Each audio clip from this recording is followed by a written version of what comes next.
বন্ধুরা কেমন আছো? আজকে বাজার থেকে একটা বড় রুই মাছ এনেছে। এখন কর্তা বাবু বলতেছে একটু নিতা নিমন্ত্রণের মতো মাছের কালিয়া করতে। এখন নিয়েছি এখানে 8 পিস মাছ নিয়েছি। দেখা যাক কতটুকু কি পর্যন্ত হয়। চুলায় কড়াই বসিয়ে দিলাম, দিয়ে দিচ্ছি তেল। আগে মাছগুলো ভেজে নিতে হবে। দিয়ে দিচ্ছি মাছের মধ্যে পরিমাণ মতো লবণ, দিয়ে দিচ্ছি হলুদ গুঁড়া। মাছগুলো দেখছো না, একদম লাল লাল টাটকা মাছ, আর মাছটাও মোটামুটি বয়স হয়েছে। সব করে বলছে মাছের কালিয়া করতে, মন মতো না হলে তো একটা মনের মধ্যে আফসোস থেকে যাবে। তেল গরম হয়ে গেছে, এখানে এবার দিয়ে দিচ্ছি মাছ।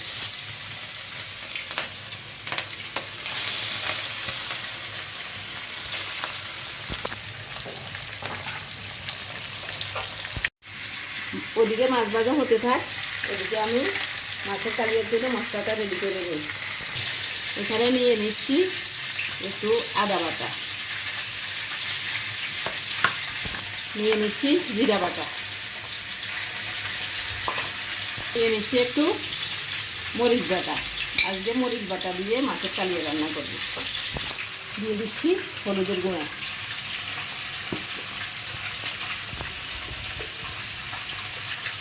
দিয়ে দিচ্ছি একটু লবণ। এবার একটু জল দিয়ে গ্রেভিটা তৈরি করে নেব।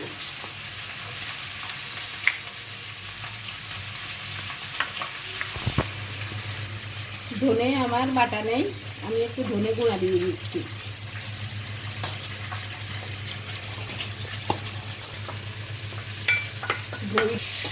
মাছগুলো লাল লাল করে ভেজে তুলে নিচ্ছি।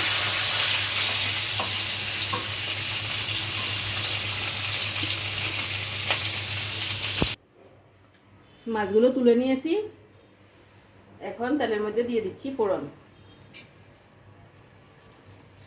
ফোড়ন ফুটে উঠেছে, দিয়ে দিলাম তেজপাতা। এবার গ্রেভিগুলো দিয়ে দিচ্ছি।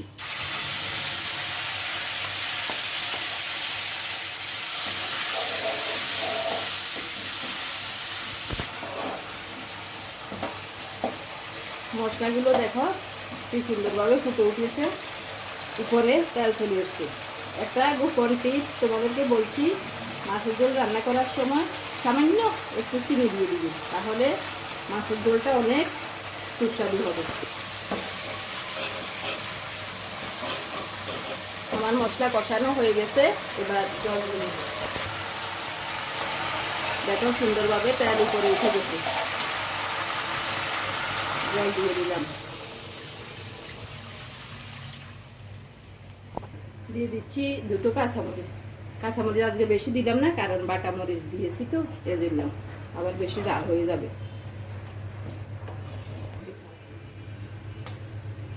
ঝোল আমার সুন্দরভাবে ফুটে উঠেছে, এবার ভেজে রাখা মাছগুলো দিয়ে দিচ্ছি।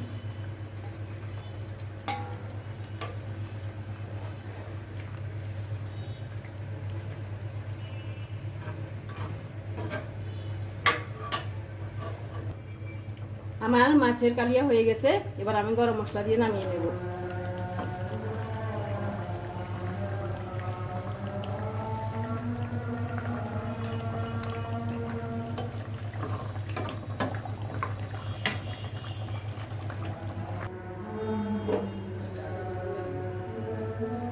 তাজা তাজা মাছ আনলে তোমরা এভাবে জিরা মশলা দিয়ে রান্না করে কালিয়া করে খাবে, দেখবে তাজা মাছের টেস্টটাই আলাদা। ফ্রিজে রেখে মাছ খেলে পরে কিন্তু এই টেস্ট আর পাবে না। গরম গরম ভাত আর মাছের কালিয়া, ও আর কি লাগে।